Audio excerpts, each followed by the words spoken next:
Hey guys, it is Tuesday here in West Virginia, so I'm back a little earlier than I thought I would be after our Mopar Monday.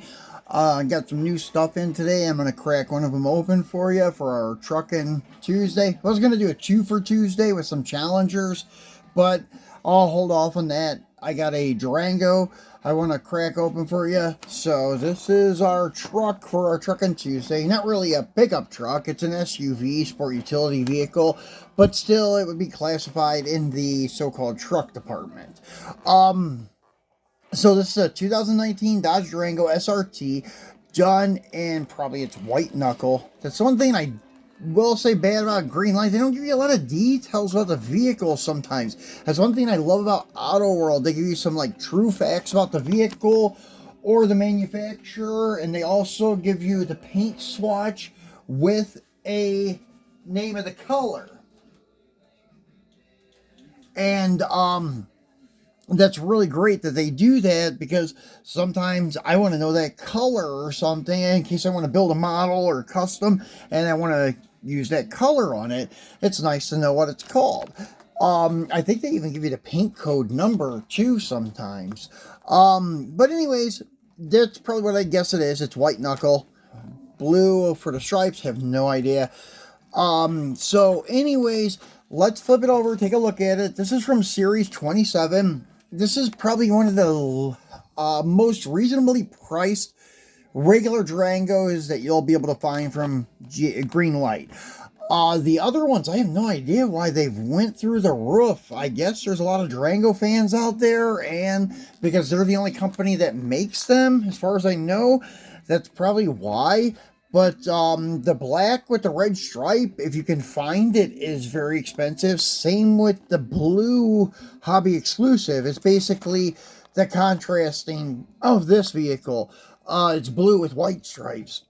Excuse me, guys. So yeah, they're going for a lot of money. Same thing with the gray. The Destroyer gray one is also a little bit expensive.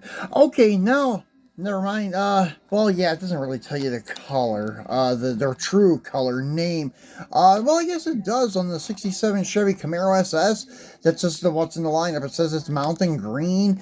The 69 Chevrolet Nova is in matte black. 74 Chevy Chevelle Laguna S3 is medium red metallic. The 81 Ford Mustang Cobra is polar white. And yeah, they just say white and blue for the Durango. The 2021 Ford Mustang Mach 1 is in grabber yellow. So anyways, yeah, that's the only one that they didn't give you the real name of the color, because I'm going to say that it has a much more explicit name than just white, because I know Chrysler likes to come up with really cool names for their colors, even if it's just white or black, like the new Challenger black, pitch black. That sounds cool. And then that white that we see on the Challenger, or the Charger, I should say, sorry, that we unboxed the other week, is called white knuckle. So that's what I'm going to go with on this one. So you have all of your licensing stuff back here too, and just collect the whole series in English, and I guess that would be Spanish. And then find us on social media, on Facebook, Twitter, Instagram, and so forth. And Greenlight's name, logo. And I've already cut it open, as I usually do, on the back side, in case I want to display it again in the package. It will display very nicely. You can never tell it's opened unless you pick it up and hold the package. So, here is the casting. And this has the same wheels on it as the NCIS Hawaii one that we unboxed probably a week ago. That's another one that's still affordable, but it's an SXT, I think, instead of a SRT. And sorry, guys. And it's still a nice looking vehicle, though. It's why I kept it in my collection. It's kind of what gave me this bug to get new modern Mopars whenever I found that set of Auto Worlds the other week and the Greenlight Hollywood stuff. And I found the Durango and the Hollywood stuff, and then I found the Challengers and the Chargers. in the Auto World lineup. So I was like, man, these look really good and they look great sitting in front of Mr. Norm's. I'm going to start getting modern Mopars right at the moment so we can do a video on what if Mr. Norm's is in business today, something like that in the future. So yeah, I was not really collecting anything newer than 75 when it came to cars, and nothing newer than 80 when it came to trucks. With the trucks, I'm still sticking with that unless they're the Auto World trucks. I do want to grab them. But anyways, back to this casting here. As you can see, Greenlight did a fantastic job on it, highlighting the body lines. They detailed the door handles, your gas cap, and where the bumper covers attach, and they cast it in the mirrors. They're not a separate piece, so they're very rigid on the vehicle. They look very nice. Not sure if they look exactly like the factory ones, but it looks good on the diecast. They have a extended rear, I guess, wing spoiler on the top of the vehicle above the tailgate.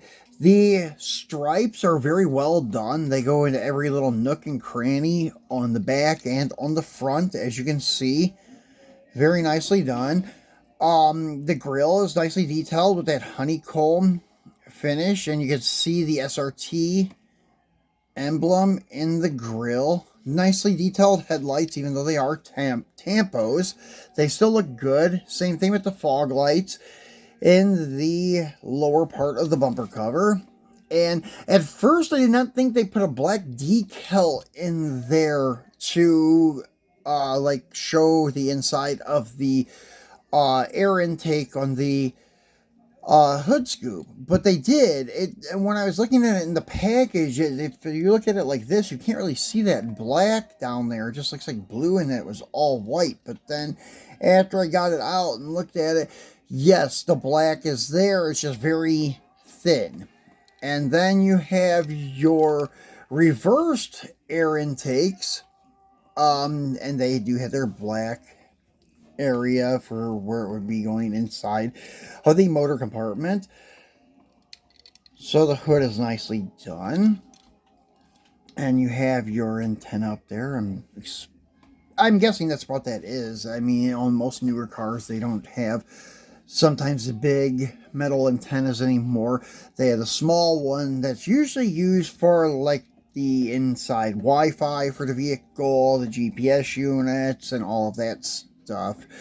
Nowadays, I don't even think there is like regular, well, I guess they do have regular antennas for radio signal, but most of the time it's these type of antennas.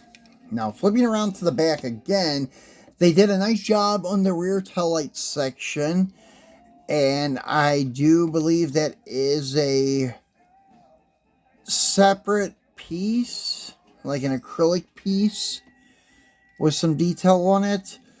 If not, the red that they used on it is very nicely done. It does look like a red, clear, acrylic, like plastic thing that you would see for taillights.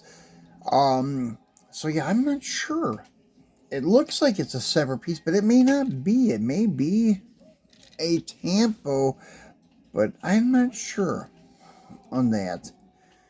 It really does look like a separate piece. That red is really well done if it is a tampo. But I don't think it is. Then you have your Dodge vanity plate there. Your area for your handle to open it, and the other details. Emblems that says Dodge SRT and such. Your rear cutouts for the exhaust tips, which I think are a little bit too small. Yeah, in my opinion, that's way too small. That only looks like a, I don't know, 2.5-inch exhaust. That's, yeah, kind of not a good point of this casting. The cutouts and the exhaust looks way too small in the vehicle. I think maybe because they're trying to share it with the standard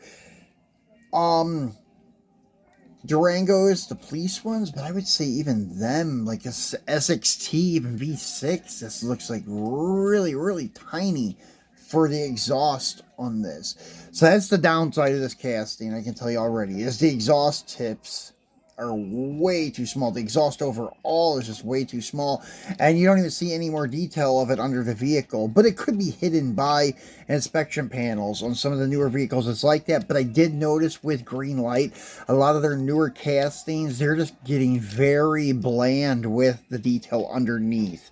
So that is the one downside. The newer stuff from Greenlight, they do not offer a lot of detail, such as the Auto Worlds do on their newer stuff. So maybe later on we'll see Auto World launch a Durango. Since it is a high performance vehicle from Mopar, they may offer one. Who knows? I'm hoping that M2 will launch the Ramcharger and Trail Duster, since they already are doing that model of pickup in the short box. That's how the square body truck started with them, and then they launched the Blazer and the Jimmy, then they launched the crew cabs and the dualies. That would be great that they go in that direction with the Dodge stuff too. Really would love to see another company make the Ramcharger and Trail Duster, because Greenlight does it okay. I like them, but I think M2 may be able to do it just a tad bit better. But anyways, guys, that's it for this casting. I hope you enjoyed it, and probably I'll be back again on Friday. Well, definitely I'll be back on Friday, but I was just trying to think if we had something else we could do in the meantime. But maybe not. We'll just wait till Friday and do a pretty nice unboxing for you guys for our Free It Friday. So enjoy the rest of your week, and we'll talk to you on Friday.